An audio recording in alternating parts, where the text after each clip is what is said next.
Oh, that is a nice copper coin. But oh, Doug, do you know what time it is? 45 up. Who says 45 up, Doug? It's quarter after.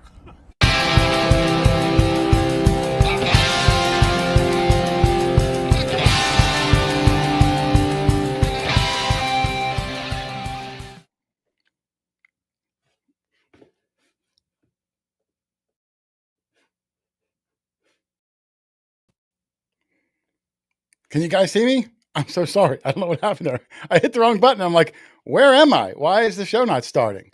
So what's up, guys? Quarter Order here. And I've got a fun show today. We have on W.C. Jameson. And if you're not familiar with W.C., he is, I think, the best-selling treasure writer in America, probably ever. Over 100 books written about treasure hunting, finding treasure, famous people's graves, train robberies, really, really cool stuff. Along with that, he's been on television. He's been in movies. The guy's got like 10 full-length music CDs. He's like one of those, remember that commercial, The Most Interesting Man in the World? That's who this guy is. I'm excited to have him on. So we will bring him on at 7:30 p.m. Eastern. Let me say a couple of hellos because I got a lot I want to get to before I bring him on. But I do see Teresa, the treasure hunter. Welcome back to America, Teresa. I think she was overseas, as Charlie told me. I see Charlie is, I think he's away. That's why you might not see Charlie today, but he is in the chat. Bethesda Ministries, DBA Chaplains for Change. How are you? Louisiana Mud Dog. Turd Ferguson. How are you? Sue Ramsey, Escudo Hunter Bruce. Texas Plug Riches. Everybody. Thank you for coming. Before I bring the gang in, I want to make a little announcement that you guys, I think, are going to be interested in. If you remember on Saturday, if you were here, I did the show that introduced the brand new Nocta Legend 2, which I've gotten to play with a lot since then. And I'm really starting to like it a lot. It's going to be a good one. I'll put more stuff out later. Bethesda, thank you very much. DBA Chaplains for Change. Thank you very much. But if you were on the live show, we gave away a bunch of stuff. And one of the things that we gave away was the Advantage Pack of Nocta. It comes with a waterproof pinpointer, the hand digger, hat, finds bag, yada, yada, yada. So if you recall, those were only available to the U.S. addresses. And one of the three names that I drew happened to live in Canada. And, you know, he emailed me, said he won. And even though I explicitly said the rules, it wasn't his fault. He put his name in for the Legend 2. So I reached out to Jack Summers, the owner of Radio World, which is Canada's biggest metal detecting store and distributor. And I called in a favor. And I said, hey, Jack, this is what happened. The guy won from Canada. I feel bad. It wasn't his fault. And Jack was nice enough that he's going to send the winner the adventure pack from his store in Canada. And if you haven't been to the Radio World website, if you live in Canada, full line detectors. I mean, you can see he carries detectors, ham radios, boat and marine stuff, hunting gear, like everything, you name it. And a great guy too. And what this has to do with you guys is because Jack sent it out, that means Nocta kind of owes me an adventure pack. So I'm going to give one away to you guys. I'm going to announce it. I don't want all of the, thousands of people that come in just for the giveaways. People always say, when you do a giveaway, Jay, you promote it and all these extra people come in. So this is just for the people that are here every week. So if you want a shot, make sure you put in hashtag Nocta in the chat sometime today. And at the end of the show, when we're done talking to WC, I will draw a winner and one person. If you live in America, come on, guys. But if you live in America, we're going to give one away at the end of the show. So make sure you put hashtag Nocta in the in the old chat. And later today on this very episode, we'll draw a winner. Now, with that being said, let me start and bring in some of the gang because I want to try to keep everything on track. And I'm going to start off a different order tonight. I'm going to start off with the bearded wonder, Rich Van Winkle. Because how are you, Rich? I'm very good. Good. I brought you and Rich. We're all doing wonderful. And I don't know if anyone saw Rich on Relics Radio last night. Rich did his first show ever solo about an hour and a half with him, Tony, and Ken answering questions, talking more than I've ever heard him talk in the history of Rich.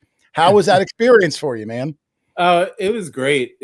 So much fun, and I've been listening to those guys for, even before I knew you. So it was a great experience, and thank you to anybody in the chat that stopped by last night. It was new, but it was great. I think you did really well. They had a bunch of questions. It was a lot of fun going down, reminiscing over the 4+ years that you've been going with us. And it was a lot of fun. It was really cool. And I even learned some things about Rich. Not many people grow up in a house like that. I've realized. No one else does. Over the years. No one else grows up in a house like your mom's house. Yeah. And how you didn't break things, I'll never know. But let me bring in some more because I got to get WC on time. Let's bring in. I'm going to go opposite order, and I'll save the best for last. Lindiana Jones, welcome to the show, hey. Lynn. Hey, everybody. How are you? I'm good, and you? I'm good. You were in the chat with us all last night too, Lynn. How do you think? How do you think Rich did in his first ever solo interview on Relics Radio? I think he did good. I know how hard it is sometimes when you're asked questions and you can't think. Like even though you can't always think of the answers or something. And sometimes, he had probably other answers that he just couldn't think of for some things. Yeah, they put you on the spot. They put you on the spot. About his favorite finds and everything, but I think he did really well. Yeah, he did really good. A lot of answers, and we were trying to throw answers in the chat to joggle his memory because it's a lot. You're trying to think back to, hundreds of hunts that we've been on, and they say, like, what's your oldest or what's your favorite? Like, you have to go through thousands and thousands of items, and it's a lot of pressure if you don't know the questions beforehand. Right.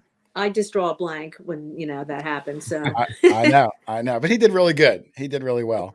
Yep. And let me bring in Mr. Dog Tag Doug. Jane Fondock. How are you, Dougie? Hey, Doug. How do you think Rich did, Doug? I saw you in the chat. I didn't see you in the chat, but I saw them putting names up. I did too, and I didn't see him. I saw him. Rich saw me, acknowledged me, and I heard Rich acknowledge you guys and Charlie, and I saw nothing in the chat. Your name was not coming up in the chat, although exactly. Yep. Yeah. I think what happens is, and I could be wrong, I think Ken streams the show on his channel, and Tony at the same time streams it on his channel. Now, Ken sent me a link, so I clicked on it. I probably watched it on Ken's channel. Doug, you probably watched it on Tony's channel, but together they intertwine the chat. That's what I'm guessing that happened. But Rich did very well. I didn't think he'd do any less than he did. He's been with us long enough. He's like a seasoned veteran now. So yeah, he does it good. It's easy to talk about metal detecting. Yeah. Even when the other person doesn't want to talk about metal detecting. And he did say all the right things about you and me. So no punishment needed this weekend. Okay.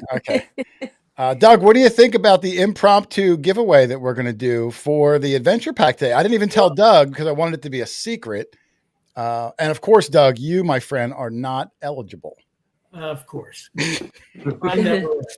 No, I think it's great. It was nice that your buddy Jack stepped up and supplied what was needed up in Canada. I can't imagine that we couldn't reach out to the entire world that tunes in and somehow have a local send out the pack or whatever is won, if that's the case. But I'll leave you to work that out. Yeah, we got it done. It's just it's more of a shipping, Doug, in today's world, international shipping for Mark to ship this adventure pack to Canada costs about $110, where shipping it to the U.S. costs like $15. Well, is this a universal item? It can be had anywhere in the world or just in this North America. You can use it anywhere, but Mark only covers America. And in other countries, they have their own people. So there's also logistics where like a dealer in the U.S. is not allowed to sell outside the U.S. and vice versa. I got that.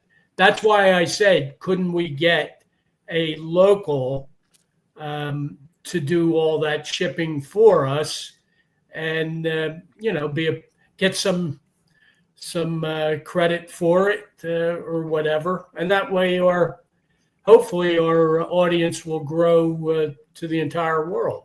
That's a great idea, Doug. I'm going to put you on the assignment to reach out to a dealer in every country on God's earth. That way we can get them all to agree they send it out. Well, and that's good. We'll make it simpler. Adelic knows all the dealers. Let her. No, Doug, listen, this is enough work I have to do. This is it. I love our Canadian. I don't think you do enough. I love our Canadian brethren, Doug, but I have to draw the line somewhere. Right. And today's adventure pack also America only. If you're not in America, unfortunately, I can't. Well, and Wales, Clem Fandango, Wales out. Unfortunately, Clem for this one, Wales is out for the same issues. But our love. If Clem is visiting Turd Ferguson could win and give it to him. That's right.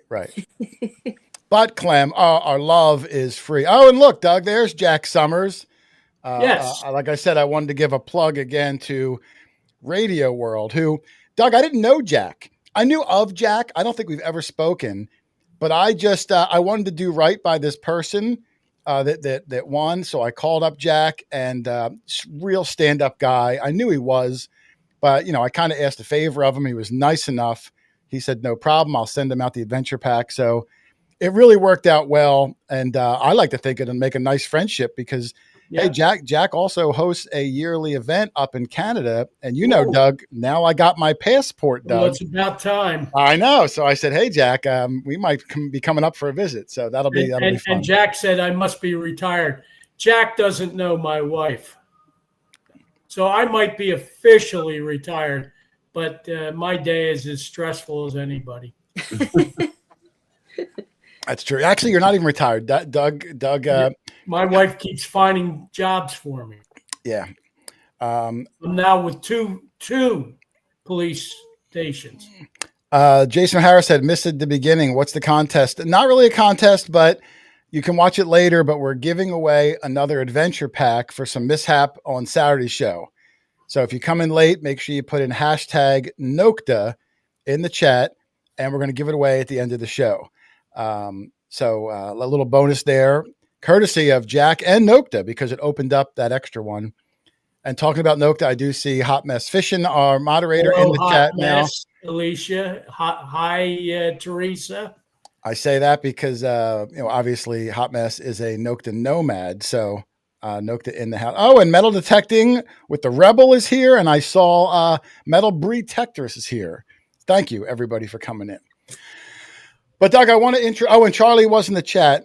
He said he couldn't make it today, but I guess he's hanging out. He might be in a place where he doesn't get a signal. Yes. He keeps saying he's in the green. He's in the back, but he's backstage. He is not. I don't see him. So really, I do. Yep, do not see him. He said it several times. I believe it. He said it, but I don't see him. But listen, I want to get started because I like to be very prompt. What a group of misfits you got. I know. Listen, if you're not familiar with our guest tonight, W.C. Jameson, acclaimed best-selling treasure author. Like I said, over 100 books, 1,500 essays and poems. He was the former president of Western Writers of America. He's an award-winning songwriter with, I think, like 10 full-length CDs, including one song that's on the top 100 all-time country chart list, which I didn't know. He's been on Discovery Channel, Travel Channel, History Channel, Nightlife, NPR. Not to mention, Doug, that he was the inspiration as well as a consultant on Nicolas Cage's National Treasure movie franchise. So the guy's got a bio as long as your leg, Doug. So let me bring him in, everyone. The one and only Mr. W.C. Jameson. And W.C., let me get you on the big side, buddy. There you are. Welcome to the show. Thank you for making the time. Thank you for inviting me. How have you been? Listen, I wanted to jump in a second right now, but where are you even coming from, WC? Or where in the world are you living? I live in Llano, Texas. It's about 45 miles northwest of Austin. Oh, Doug, Doug is our walking geographic person. Do you know where that is, Doug? Yeah, I was just down that area. Not too far. Waco was the furthest south we got. Waco's about 4 hours north of me. Oh, really? That far? Okay. Well, maybe 2.5. Oh, so then you're close to the border. No, I'm closer to Austin. Central Texas, Hill Country. Okay. WC, we always just pretend that Doug's right. Just be like, yeah, whatever you say. I'll go along with it. By the way, I'm jealous of Rich's beard. I can't get mine to do. Isn't that nice? Hold on, let me bring him in the full screen. Look at that. I don't hear that very often. When we find cool relics in the field, we try to break out a toothbrush or something. But if it's a really good relic, we use Rich's beard hair. try to get it. I want to be able to do that like he does, but I can't do it. No, I can't do it either. I can't even grow this thing in here. I wish I can grow this thing. I can't do it. So, but let me jump in, WC. For those that might not know your backstory, how long have you been into treasure hunting, and what first got you hooked way back in the day that spawned this incredible career you've had? My first experience to hunting for lost treasure, I was 11 years old. I was basically conscripted by 4 treasure hunters who took me along on their expedition. They made me the chore boy, the camp hand. I had to keep the fire going, gather firewood, cook the meals, wash the dishes. But I got to go with them when they were searching the area. This was in the Guadalupe Mountains of West Texas. I got to go with them when they, map in hand, went searching for the location. They were in search of 100 30-pound gold ingots, and we were on the trail for about 3/4 of a day when they found the little cave that the ingots were in. They didn't let me go in the cave, but I stood outside the cave, and they were unloading these ingots out of the cave. And they would hand them to me and have me stack them up outside the cave, preparatory to taking them down out of the foothills of the mountain to the camp where we were staying. And every time I held one of those ingots, I felt, I don't know how to explain it, a kind of an electrical charge that thrilled me to no end. I was 11 years old, understand. And somehow I knew that I was going to have something to do with this for the rest of my life. And that turned out to be true. Wow. That's pretty amazing that they would entrust an 11-year-old boy to do that. And, I almost want to say, like, were there child labor laws in effect back then? They didn't trust me at all. They in fact, they told me that I needed to swear that I would never tell anybody what they were doing. And one of them said if I ever did, he would kill me. Wow, at 11 years old, he threatened your life. That was good enough for me. Yeah, I believe. Hey, listen, I'm a grown man. It'd be good enough for me too. That's pretty. Now, do you remember that spot? Like, did you ever return later in life, or you wouldn't dare? Oh, I've probably gone back to the Guadalupes. I'm gonna estimate about 70, 75 times. For backpacking retreats. The Guadalupes is a rich place, one of the richest places in America for lost mines and buried treasures. In fact, somebody said one time that per square mile, there are probably more of those in the Guadalupe Mountain area than anywhere else in the United States. I would tend to believe it. There have been treasures that have been found. I recently, one of the most famous treasures, when you look in the annals of famous lost treasures, lost mines in the United States, there are several that stand out, several that most people that do what I do are aware of. Everybody knows about the Lost Dutchman mine and the superstitions and things like this. Well, one of them is the Lost Sublet mine. J. Frank Dobie wrote about this, as did numerous other people. I've looked for it for 65 years. It's in the Guadalupe Mountains. I've put in a lot of miles searching for this. I was contacted earlier this year by a young man who explained to me that he found it, that he and his family had been working it for years. And he wanted to make contact with me because he knew of my interest in this. And we emailed back and forth, and he invited me to go with him. He was going to take me to the mine.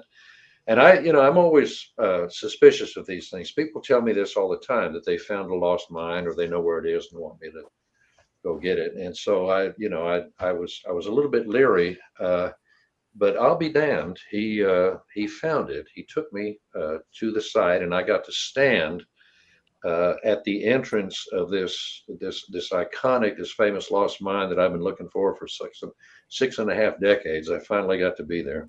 Wow. So what was his secret that he was able to track it down? And after all those decades, you weren't. What was his secret that he got to it? There was no secret. His family had been working it for 3 generations. They kept it a secret. They kept it within the family. They didn't want to tell other people because they didn't want people coming to the site and interrupting them. I got you. He trusted me, trusted me not to, explain it to the world, and I honor that trust. Wow, that's incredible. Yeah. So, I mean, over, I don't even know how long you were doing treasure hunting at that capacity, 50, 60 years or so.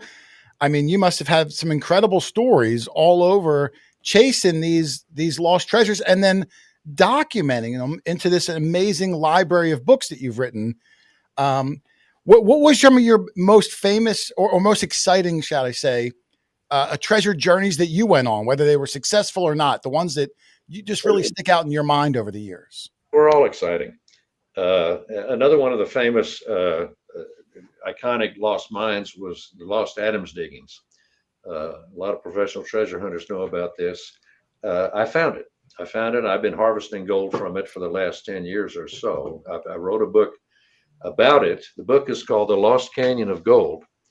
And I explained the backstory. I explained my quest for it, and also basically explained where it was. It's in a rugged canyon. It's not where everybody thought it was, which is why nobody found it for 150 years.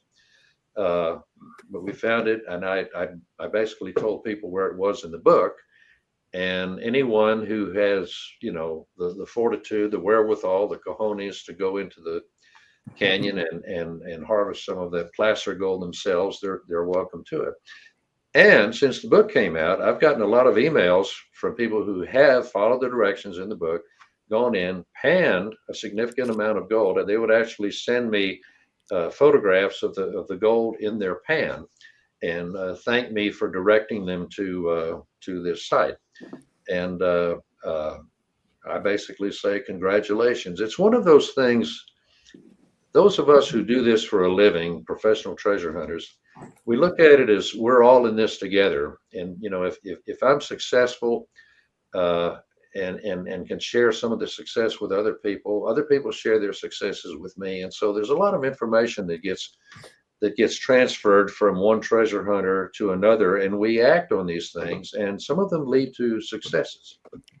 Sure. Do some of your counterparts, some of the other professional treasure hunters that have been doing it for decades, do they give you any gripe about, giving people a direct map? To me, it's almost like a magician telling you how the trick is done. Like, do your counterparts pull you aside and say, WC, what are you doing? You're giving up our secrets. Or are they also part of this? Hey, knowledge is power. Let's share it because, you can't take it with us. Might as well share the information. What's their attitude? No, it wasn't their secret. It was my secret, and I could do with it what I wanted to. Plus, I've been doing this for over 6 decades, probably close to 7 decades.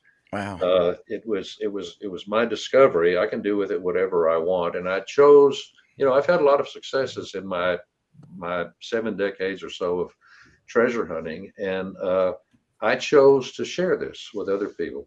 My latest book, by the way, is got it around here somewhere. Hang on a minute. I have a picture of it. I was going to bring it up a little bit later, but I'll bring it up since we're talking about it. It's called The Finders Keepers Rule. Yeah, you got it. And I'm not just a pretty face, WC. I wasn't going to accuse you of that. The genesis of this book started some years ago when a friend of mine, when I was living in Colorado, he says, I'll bring it up full screen. You found all of these. A number of these treasures. You've harvested some, but you've had to leave a lot of it behind. A lot of these treasures, these caches gold and silver ingots are in very remote areas. They're hard to get to sometimes. Finding something is often a lot easier than recovering something and bringing it out. And he said the stuff that you left there. He says, given your age, given the fact that your partners are dead, did you ever think about sharing this information, this knowledge with other people? And I thought about this for actually months, probably years, and I decided, you know what? Yeah, I think that's a good idea. I've had successes. I'm not unwilling to encourage other people to have successes. And so in this book, I share what I know about, I think it's 8 or 9 or 10 lost treasures, several of which I found. I basically explain how to get to them. I basically explain the obstacles that one will encounter. I explain how you can overcome these obstacles. I also spend a great deal of time explaining how, if you recover something, how you get to keep it. Because as you know, the salvage and recovery laws, the antiquity laws, state laws, federal laws, they are designed to separate you from the treasure that you have found. And I explain how you can get around this. And I explain how you can convert what you find into cash, into dollars. Look at it this way. You know, I invest a lot of time in research. I spend a lot of money for research. When I go on an expedition, I take all the risks. I suffer a lot of the misadventures. I do all the work. I spend all of the money. And now I find something and a government wants to come in and separate it from me. They didn't help me with my quest. They didn't invest anything in it. And so I have issues with this thing. And I explain this in the book. I explain I've often been accused of being an outlaw treasure hunter. And I suppose to some extent that's true. And it's mostly because the laws are absurd. And I've found ways to bend them. Well, there's actually a pretty famous case. On a national podcast, should I? No, it's okay. There's a pretty famous case going on right now. We live in the Pennsylvania, New Jersey area, but there was a lost treasure of Civil War gold that was found about 3 years ago called the Devil's. Charlie, what was it called? The Devil's. Oh gosh, I can't remember. It was. I know. Are you talking about the Confederate gold? Yeah. I remember that. Yeah, I remember. Well, these guys found it, and the government got wind of it. They came in, quarantined off the area. FBI agents came in for a week with heavy machinery. No one was allowed in. And after a week, they cleaned up their stuff and they told the guy, we didn't find anything, and left. And the guy obviously doesn't believe him. And it's a federal lawsuit right now. You're right. If the government finds out, and I'm not a conspiracy guy by any means, but their hand's going to be out and they're going to want the lion's share, if not the whole thing. So if you're giving people a way to be able to legally claim and keep what they found, that's pretty priceless in and of itself. And they call me an outlaw. Yeah, they do. And what's funny is in the thumbnail that I made, I don't know if you saw the thumbnail or not, but I even put a little treasure map behind us, and I put at the top Outlaw's Den, because I know they call you an outlaw in a loving way. I don't think it's in a mean way. Depends on who's calling me that, whether it's loving or not. And before I go into some of them specifically, I mean, the library of books that you have really is amazing. You can go on Amazon. I have a link in the description of this video that I don't know if they're all still in print, but a majority of them are still in print. And every one, from what I understand, or at least most of them, are nonfiction. It's not like you're telling tales of Harry Potter and stuff. Like, these are treasure hunts where you're basing it on a real treasure, whether you're giving people directions, whether you're telling them the story behind it for them to dive in more. They're all real treasure based across America for the most part. Is that right? That's correct. I do all the research. It's all about the research that I do, the information, the documentation that I find, and then coupled with my experience relative to the search, the occasional recovery, and what happens afterward. That's amazing. I got some pictures here I'm going to bring up.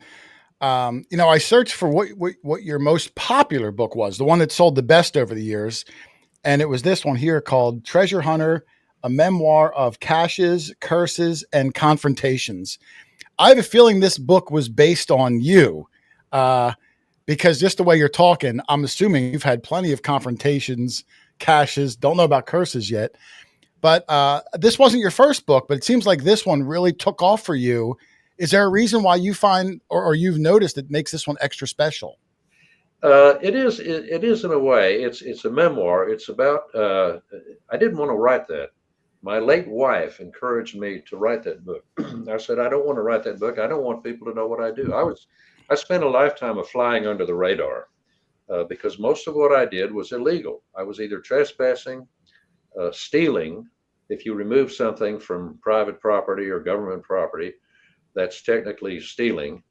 Or if you find something in a foreign country and you bring it back here, that's smuggling. So I spent a lifetime of doing this and working around this stuff. And my late wife said, you need to tell these stories. People need to know about this stuff. And I resisted for years and years and years. And I finally caved in, and I wound up writing that book. The book turned out to be a regional bestseller, whatever that means. I never understand what publishers tell me.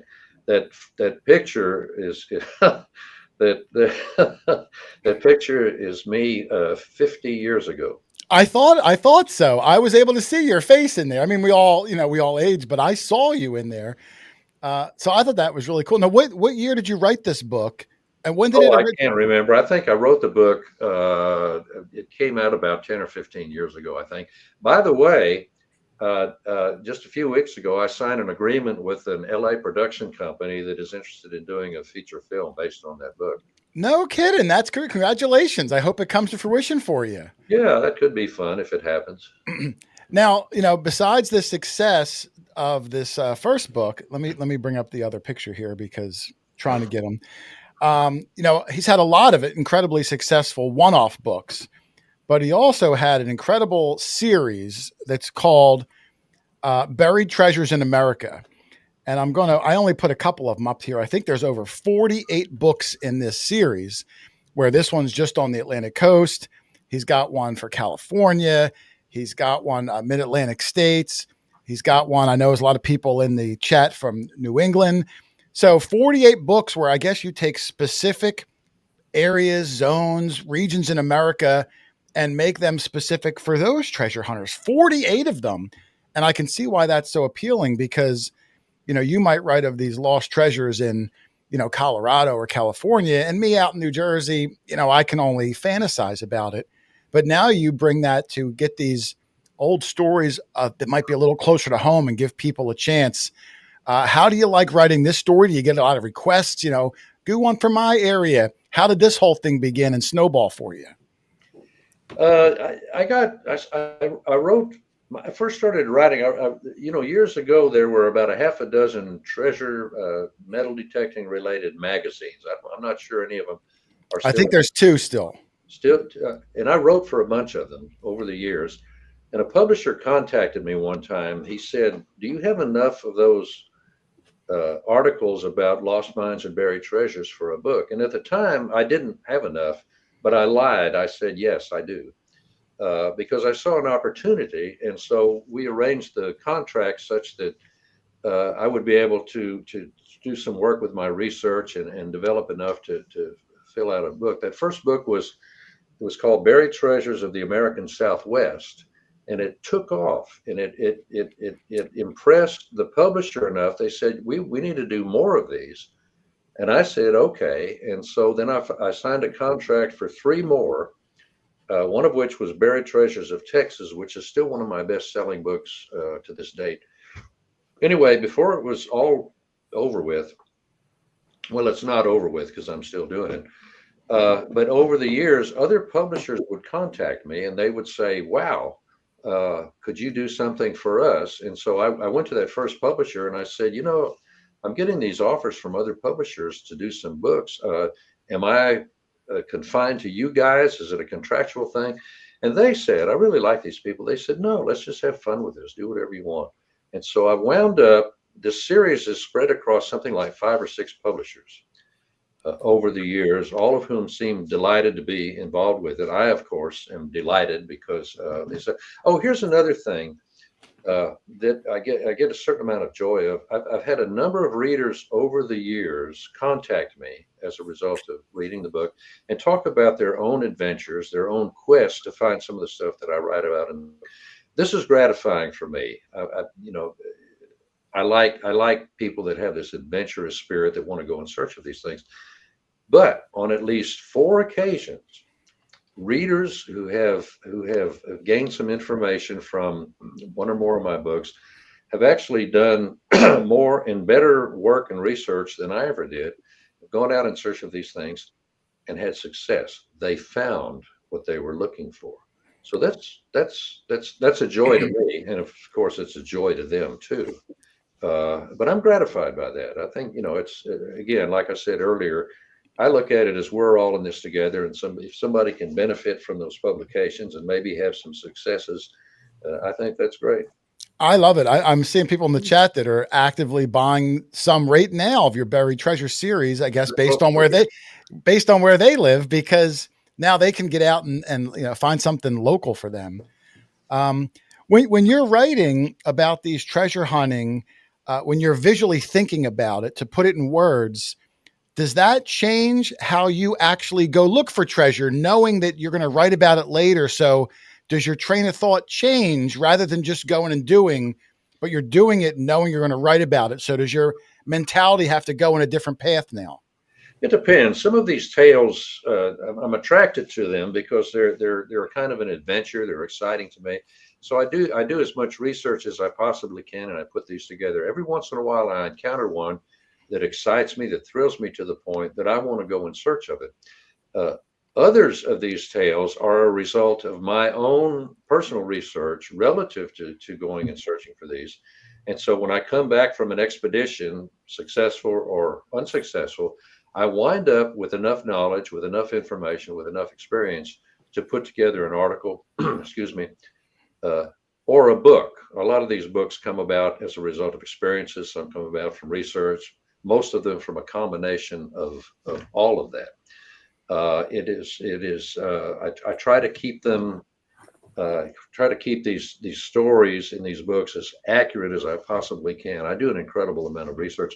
I have, if I could move this thing around, I could show you file cabinets that are chock full of, chock full of information and notes on books that I've written, articles that I've written, books that I'm going to write, articles that I plan on writing, and so on. Expeditions that I plan on going on.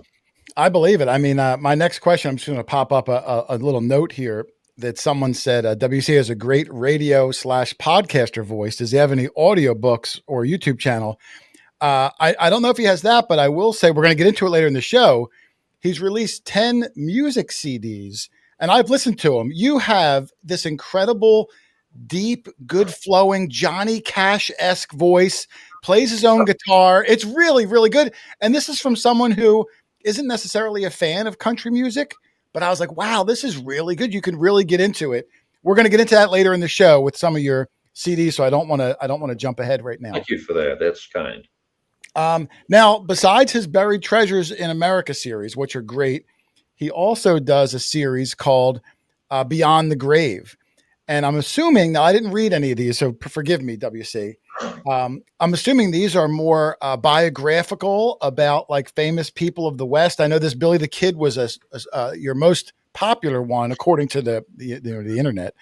You've done them for Butch Cassidy. I think there was one for Amelia Earhart. There's one for John Wilkes Booth. These must be much more research intensive because you can't get these facts wrong because someone else might call you out on them. Are these more treasure related, or are these more Wild West treasure themed of these notable figures?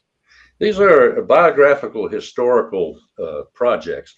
I've always been attracted to the mystery relative to people that died under mysterious circumstances or who disappeared under mysterious circumstances. And searching for people that are disappeared or lost or missing or whatever else is a lot of the research techniques are a lot like researching and searching for lost mines and buried treasures. So I applied it, these historical figures, these historical characters that attracted me. In the case of Billy the Kid, from the moment that Sheriff Pat Garrett claimed he shot Billy the Kid in Fort Sumner, New Mexico in 1881, there were whispers around that community that he had shot the wrong man. And over the years, reports would surface relative to people saying, well, they saw the kid, they ran into the kid, and so on and so forth. We found him. Pat Garrett did not shoot him. Pat Garrett was a number of things. He was a debtor, he was an adulterer, he was a drunk, he was a gambler, and perhaps worst of all, he was a politician. He could not be trusted. And everything that he wrote about, most people rely on Pat Garrett as the ultimate source for information on Billy the Kid. Pat Garrett is credited as the author of a book called The Authentic Life of Billy the Kid. The truth is he didn't write the book. One of his drinking companions wrote it, and it's full of lies, misinformation, and everything else. Yet scholars, historians resort to that book as information from Billy the Kid. We put all that, we put a lie to all of that stuff. We went above and beyond research. We actually investigated. Investigation is a lot different from research. A lot of people, research is just looking something up and copying it, writing it down.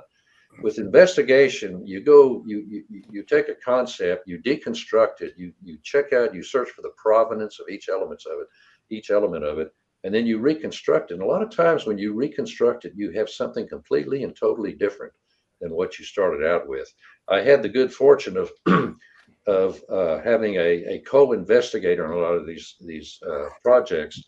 He's a retired federal marshal with incredible investigative experience. I kind of followed him around and learned a lot of stuff. In the end, excuse me, we found the man who was Billy the Kid, and we proved it.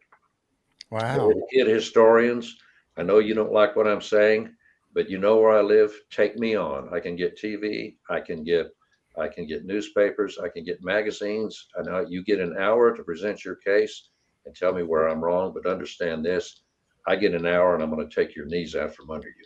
Wow, look at that, Doug. He's telling you the history books aren't always right. No. And I believe him. The same is true with a project with Butch Cassidy. Same is true with John Wilkes Booth. He did not die in that burning barn in Virginia. He lived and ultimately died in Enid, Oklahoma. We tracked him down. And in fact, when he died, he was put in a funeral parlor in Enid, Oklahoma, and nobody claimed the body. And over time, the body basically became a mummy that somebody came and claimed. And that mummy had an interesting journey too. We found the mummy. We know where it is. Wow. We haven't obtained it. It has a private owner who thinks he's doing something illegal, and he's not willing to share with us. And we found Amelia Earhart. You actually found the missing Amelia Earhart. We did. She went down in the Pacific, not like they explained to us. She was shot down by the Japanese. She was captured. She was incarcerated. She spent a lot of her time in a prison in China. Understand that China was occupied by Japan at the time, and the Japanese prisons were on mainland China. And when the OSS, at the end of World War II, when the OSS went into China and freed people from these prisons, guess who they found? No kidding. Amelia Earhart. They whisked her away. They put her on an island. They debriefed her. And it turns out that they didn't want her exposed to the public for a couple of reasons. A lot of people don't know this, but that around the world flight was not so much a publicity gimmick like everybody thought it was. It was a spy mission. Her plane had been retrofitted with cameras, and she was to fly over Pacific Islands with Japanese installations and take photographs of them. That's why the Japanese shot her down. They didn't want her to say any of this to anybody, so they basically brought her back to the United States. Also, you remember Tokyo Rose during World War II that enticed the troopers. It was broadcast over loudspeakers and radios. She would try to discourage the American troops by saying their wives were cheating on them while they were gone and everything else. There's evidence that the Japanese made Amelia Earhart be one of those Tokyo roses. Well, neither Amelia Earhart nor the government wanted any of this stuff out. So they brought her back to the United States in what we would call today a witness protection program. She was given an alias, an AKA, and she lived out the remainder of her life, mostly in New Jersey under an assumed name. We tracked it all down. We have all the information. It's all in the book. That's incredible. I had no idea any of that happened. And New Jersey is my backyard. It's amazing to think she might have been around the corner. You know, with all of this research you're doing, I mean, what story do you think was the hardest to research? Because this information isn't publicly accessible. You might have to really dig and lean on people. And, you know, I can't imagine how you can pump out more than one book in 10 years with how much work goes into it. Which one took you the longest to gather these stories for your Beyond the Grave series? It's hard to say. I worked on that, Billy. I've actually written probably by now 3 books on Billy the Kid, and I'm working on a 4th one right now. We've got some new information. It's basically explaining how the historians got it all wrong. We're correcting history and historians on this project. None of them were hard. They were all fun. I don't keep track of how long or how short it takes me to begin and complete a project. You know, I've written books within the space of say 4 or 5 months, and there are others that have taken me years. I don't unless a publisher applies deadlines to what I'm doing. I don't have a set time that I set for myself, because I'm enjoying the process, the research process, the investigative process, and the writing process, plus the discovery process. This is all fun because we're finding out new stuff, and we're dealing with stuff that either historians have ignored or they misinterpreted or didn't know what to do with or whatever else. We're having fun finding this stuff and reevaluating it and writing about it. That's amazing. Before I move on from the Beyond the Grave series, I just wanted to ask, you know, of everyone that you've written about or maybe haven't written about yet, if you could sit down with one of these people, if they were alive, it was possible, who interests you the most, where you would love to have a one-on-one conversation with? I'm guessing Billy the Kid sounds like you're really into it, but maybe there's another person. Oh man, that's like asking me what's my favorite kid. Isn't that fantastic? You know, I'd say all of them. Probably Billy the Kid, because that history is so rich and it's been so mysterious over the years, and we've had such a great time in opening that up and making these discoveries. The Billy the Kid project, by the way, it started out. That's what got me all the History Channel FaceTime. And then with the success of the History Channel appearances on documentaries and series and things like that, other channels started contacting me about doing similar stuff for them. I don't watch these things anyway. I've never seen myself on TV. So I don't know what those, the Discovery Channel was one, I think, Travel Channel, something called the American Heroes Channel. Yeah, I saw American Heroes. Something like that. But then, you know, I would be on TV and it would be about Billy the Kid or Lost Treasure or something like that. And they would have my ugly face on the screen. And then a cut line under it would have my name, and it would say author of whatever, whatever book that thing was based on. Well, as a result of that, the sales of that book would spike over the next 2 or 3 weeks or so. But interestingly, other publishers watch this stuff and they would contact me and they say, could you do something like that? So that keeps me busy. That keeps me off the streets. I'm either home. I live in Llano, Texas. I rarely get out. I have no social life in Llano whatsoever. I get out. I was at the coffee shop this morning and I go to the gym, and that's pretty much it. What social life I have is in other cities where I'm hanging out with writers and other treasure hunters. Or I'm on expeditions or doing research somewhere. Oh, that's amazing. I'm going to bring up another one, another popular book I saw here. was this one here. Let me bring it up. It's called Finding Treasure, and you see all those little coins on there. You know, what we do primarily is metal detect, you know, old colonial places for coins. Do your books focus on metal detecting? Is it more of just searching with your eyes and knowing the maps? Like, I just saw all these coins and things on the front, and I thought, oh, I wonder if, you know, you must have experience using metal detectors after treasure hunting for, you know, half a century or more. I use I have a metal detector. I have a Garrett. What the hell is it? A Gold Pro? Is that the name of it? There's a gold monster. I don't know if that's a Garrett though. Mostly, I use it recreationally speaking. On my expeditions, sometimes they take 6 weeks, and we're backpacking in remote areas. A metal detector is just something extra to carry.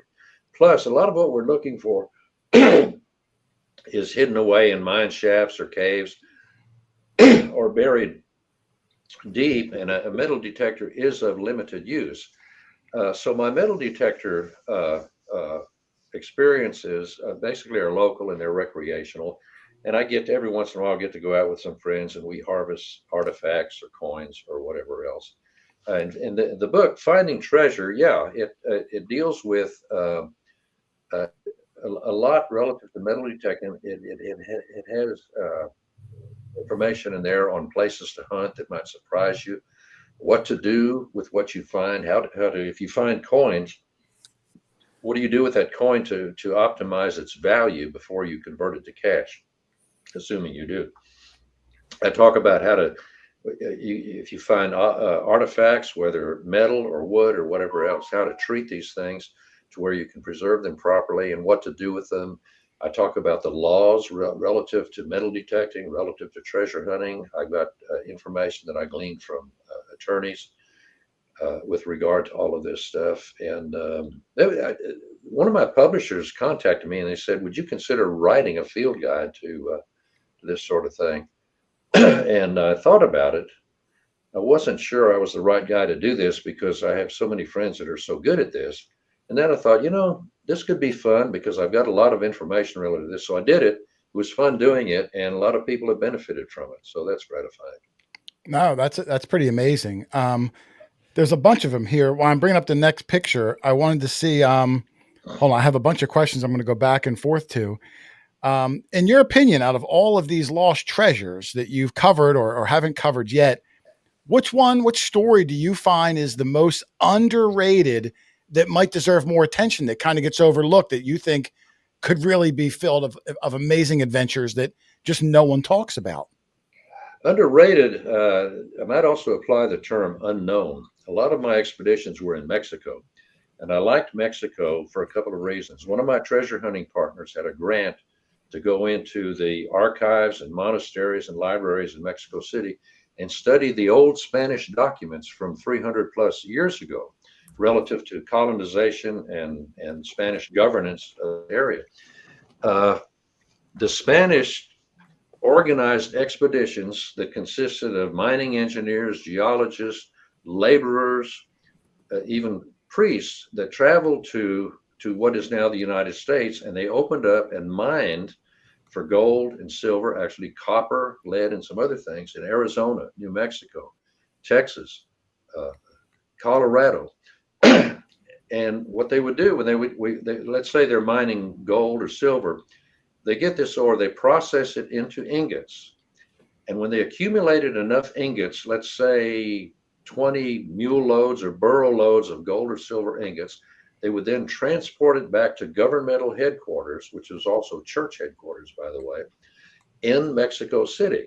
Now, along the way, a lot of these pack trains carrying gold and silver ingots were attacked. They were attacked by Indians. Indians couldn't have cared less about any of this stuff. They were defending their territory.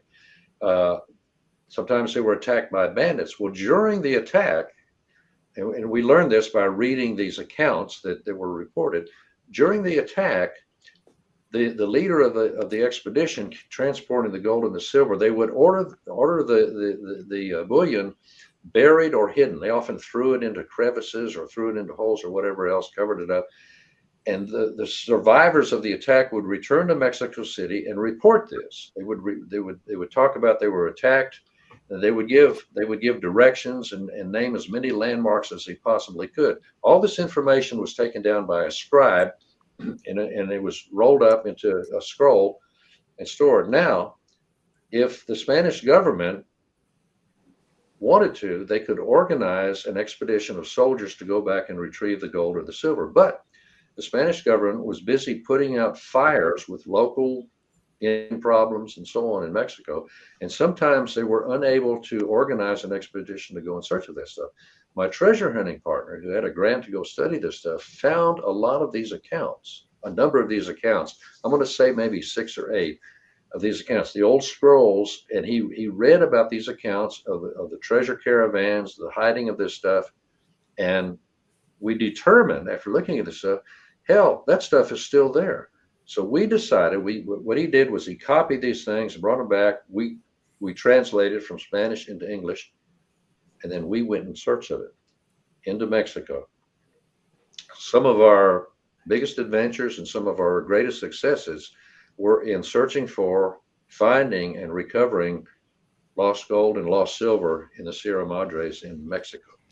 Wow, that's incredible. So these adventures, these treasure adventures, you're actually getting the treasure map, I'll call it, directly from the source, the person that wrote that scroll that may have brought it back to the government and it just never got opened, never got looked at, filed away, and somehow you got access to them. And now you're on the trail based on this original 150 or plus year old map. How many of those are successful do you find? Like the natives, like you said, maybe have no interest for it, hide it, bury it, whatever. How many do you find are accurate enough where if you can follow that map, you're having some success on finding these hidden treasures? A lot of those, there were no maps; they were just descriptions. Oh, okay. We concocted maps based on our own experience. And I understand at this time in the Sierra Madres, now we're talking about, this started in the 60s, the 1960s. Some of you may not even been around, but there were no topographic maps back then of the Sierra Madres.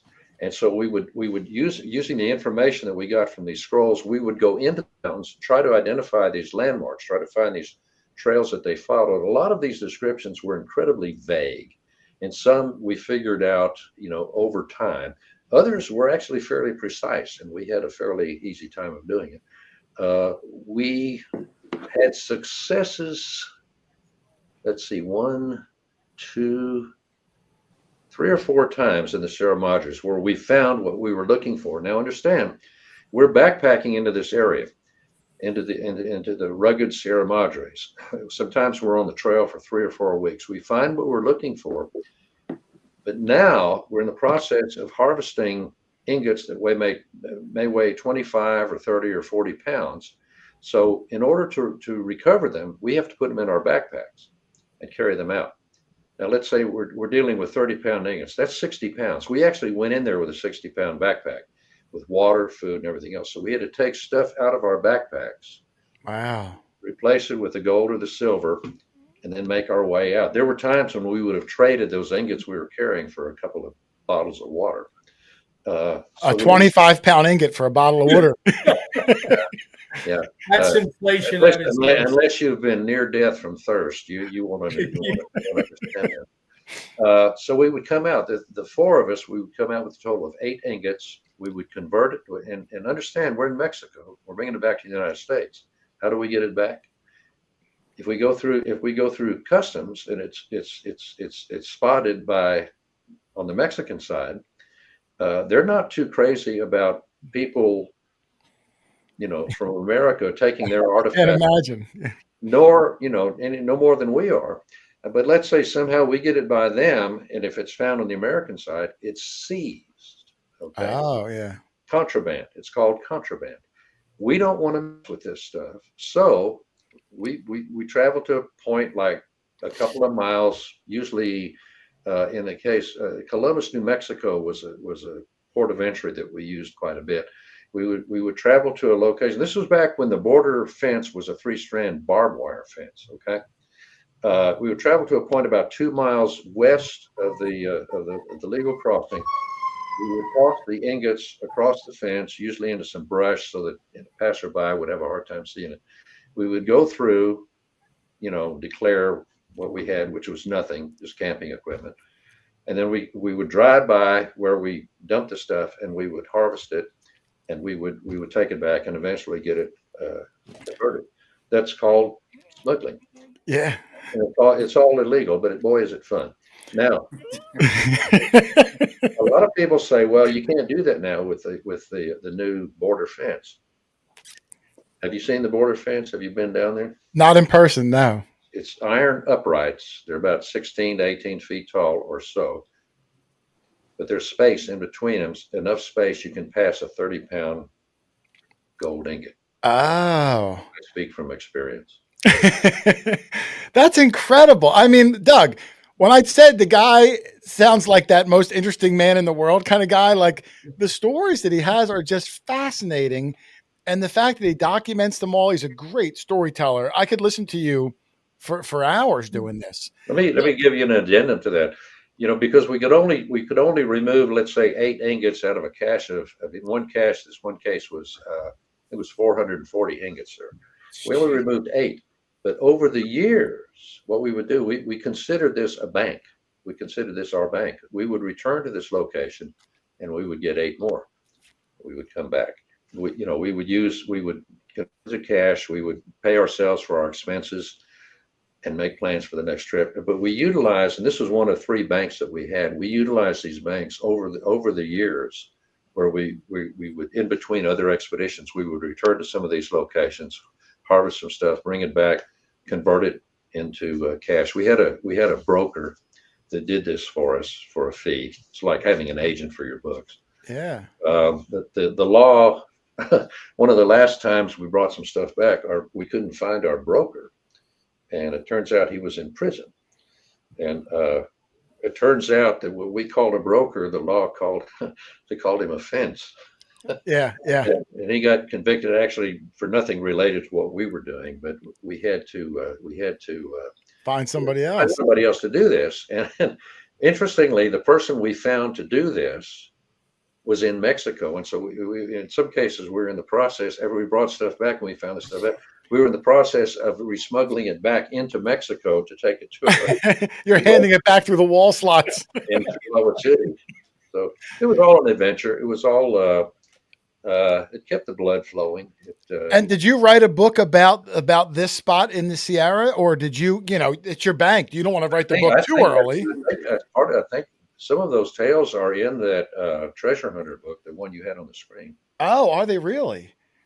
Well, that's incredible. I got another one too, Doug. Clearly you didn't read it, right? I didn't read it. Unfortunately, I didn't. But you know what? Now, after talking to you, I am enthralled. So I will be picking some of these up. I have another one I'm going to bring up. Just a couple of random ones I chose because we have a lot of Civil War detectorists that do this hobby. So when I saw the lost and buried treasures of the Civil War, I know it's going to pique a lot of interest. Can you give me a little bit of background on this book? As it turns out, during my research, just treasures across the country, I found a lot that were connected to both the Union and the Confederacy during the Civil War. And over time, I realized that I had a giant folder on this stuff, enough for a book. So I ran it by one of my publishers. I can't remember who published that particular book. And they said, yeah, let's do this. What is interesting about that book, there's a chapter in there called Pots of Gold. When it was clear that the Confederacy was losing, Jefferson Davis ordered the Treasury evacuated. They didn't want the Yankees to get to the Treasury, which is at Richmond, Virginia. They didn't want the Yankees to get it, so he ordered it evacuated. There were 3 or 4 different evacuations, and one of them, they put gold coins from the Treasury into cast iron cooking pots, dozens of them, and loaded them onto a flatbed of a train. I actually have a photograph in one of my books of these gold-filled cast iron pots on a flatbed, and they traveled west, and the lieutenant who was put in charge of this stuff had orders to stop every so often along this railroad line and walk 100 paces south and bury 3 of these spots, 100 paces north, bury 3 of those spots, go another 100 or 200 yards down the railroad track, bury 3 more here, bury 3 more there, until they got rid of all of those spots, came back down. I found a reference to this interesting and clandestine activity in the notes of this lieutenant who had, after the war, he fled to Mexico. He wound up being a successful miner and mine speculator in Mexico, and he never came back.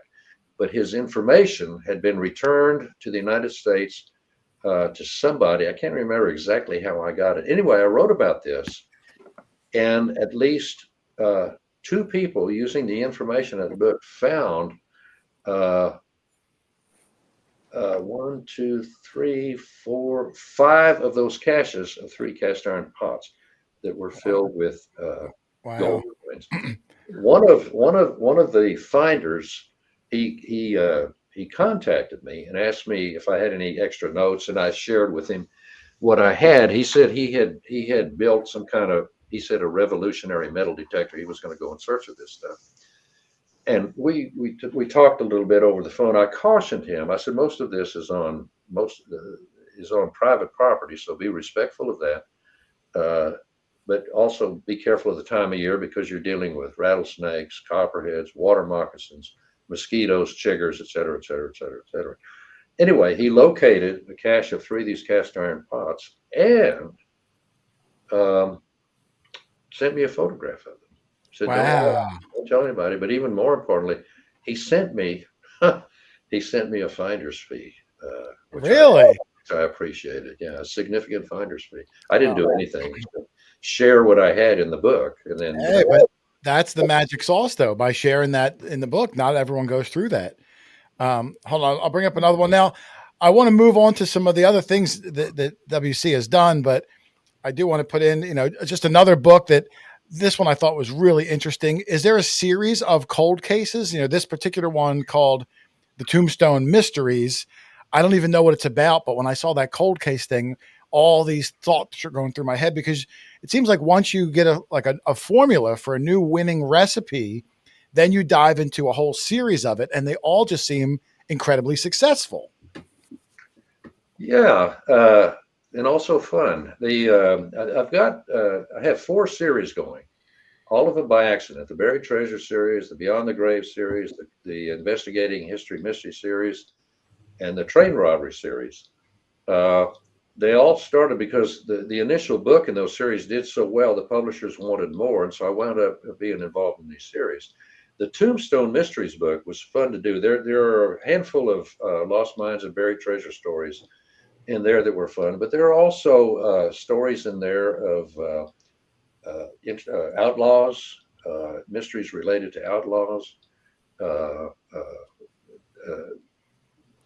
just all kinds of stuff that just fascinated me over the years. I wound up having a collection of this stuff in my file cabinets, and it was fun just going through these and drawing out these stories, writing them up to where they thought they would be acceptable to people, and lo and behold, we wind up with a book. It's incredible. We're going to dive more into these books later. I'm going to move on a little bit, and anybody in the chat, I'm trying to watch. If you have any questions for WC, I'm going to try to get some of them in. I know people have been putting in there about, are you familiar with this treasure? You feel with that treasure? I'm just, I don't have them all memorized yet, but we're going to revisit them. So save your questions, and I'm going to ask you for them again shortly. But I wanted to move on because, besides, like we talked about, some of these books, that over 100 books, who knows how many? I don't know if you know how many at this point, but he's also an accomplished singer-songwriter. And I want to just dive into it quickly, because that's not necessarily the nature that we have him on for tonight. But again, an impressive career. This is off of the Discogs website. I don't even know if you're affiliated with that, but they offer all of your CDs, or at least most of them. And I thought I would just show a couple of them here. I'm going to bring it up full screen. Let me go back so I can bring it up. Hold on, discombobulated. I'm going to full screen one. This one's called Dirt Road Home. Again, you can hear his speaking voice. So now imagine that in a smooth country voice It's really, really good. I was going to play one of your songs, but there's YouTube rules and violations, so I can't do that. But I'm just going to throw a couple of them up. They are all available, Amazon, different sites. This one's called A Simple Life. I got just the CD here if you wanted to buy the actual CD, or you can get them off of the Discog site. Here's an Unbridled Unplugs one. And what I thought was really fascinating is you wrote one song in particular called When Roy Rogers Was Around that was actually chosen as one of the top 100 Western songs of all time. What the heck, WC? You wrote an all-time top 100 Western song. How did that come about? I mean, that's pretty darn impressive. It almost looks like you do the music thing kind of part-time, and you just stumbled into a top 100 all-time song. I got lucky. I've always done music. Growing up, my mother, I was raised by a single mom. She always sang around the house and encouraged me to sing. In fact, and I remember this, when I was 3 years old, she put me on stage and I sang some Christmas song or something like that. But I always enjoyed singing. And then after high school, I wound up, because I had been singing, it was just sort of second nature. It wasn't anything I decided to take on. I just sort of always did it, and hung around musicians and songwriters, and wound up touring with my band. I wound up touring with other people, wound up hanging out in Nashville with people I got to know, like Tom Paul Glaser and John Hartford and Waylon Jennings and Bobby Bear and people like this. And the music, I look at music much like I do writing. It's sort of therapy.